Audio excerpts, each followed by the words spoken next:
বাড়িতে শুভ শক্তি বাড়ানোর উপায় কি? 1 নম্বর পয়েন্ট হলো আহার করুন পূর্বমুখী এবং উত্তরমুখী হয়ে। যখন আহার করবেন পূর্ব দিকে মুখ করে এবং উত্তর দিকে মুখ করে আহার করতে হবে আমাদের। 2 নম্বর পয়েন্ট হলো ভগবানের পুজো করতে হবে পূর্ব দিকে মুখ করে এবং উত্তর দিকে মুখ করে বসে আমাদেরকে পুজো করতে হবে। 3 নম্বর পয়েন্ট হলো ঘুমানোর সময় মাথা পূর্ব দিকে থাকবে এবং পা পশ্চিম দিকে থাকতে হবে। 4 নম্বর পয়েন্ট, যখন রান্না করতে বসবো তখন আমাদের মুখটা থাকবে পূর্ব দিকে বা দক্ষিণ দিকে। এটা হলো 5 নম্বর পয়েন্ট, যখন আমরা মলত্যাগ করব তখন আমাদের মুখ থাকবে নৈঋত বা দক্ষিণ দিকে। 6 নম্বর পয়েন্ট বলছি আপনাদেরকে, যখন আমরা ঘর থেকে বের হব তখন আমাদের মুখ থাকবে পূর্বমুখী। পূর্বমুখী হয়ে ঘর থেকে বেরোলে আমাদের শুভ শক্তি বৃদ্ধি পায়।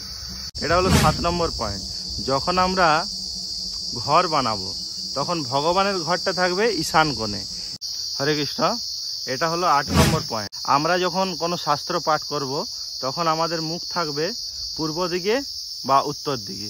9 নম্বর পয়েন্ট, অনেকে গায়ত্রী মন্ত্র পাঠ করেন, তো সকালবেলায় আমাদেরকে পূর্ব দিকে মুখ করে গায়ত্রী মন্ত্র পাঠ করতে হবে এবং সন্ধ্যায় সেটি হবে উত্তর দিকে মুখ করে। 10 নম্বর পয়েন্ট হলো কুশাসনে বসে জপ তপ এবং পূজা সেটি আমাদেরকে করতে হবে। 11 নম্বর পয়েন্ট হলো আমিষ আহার পুরোপুরি আমাদেরকে বর্জন করতে হবে। আমিষ আহার পুরোপুরি বন্ধ, মাছ মাংস ডিম এই সমস্ত কিছু আমাদের চলবে না, তাহলে আমাদের ঘরে শুভ শক্তির বৃদ্ধি হবে।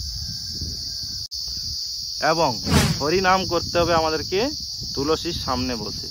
যখন আমরা জপ করি সেটা আমাদেরকে করতে হবে তুলসী মহারানীর সামনে বসে, সেই জপটা আমাদেরকে করতে হবে। এই ভিডিওটি যদি আপনাদের ভালো লেগে থাকে অবশ্যই ভিডিওটি শেয়ার করবেন এবং যাওয়ার আগে কমেন্টে হরে কৃষ্ণ লিখতে ভুলবেন না। হরে কৃষ্ণ।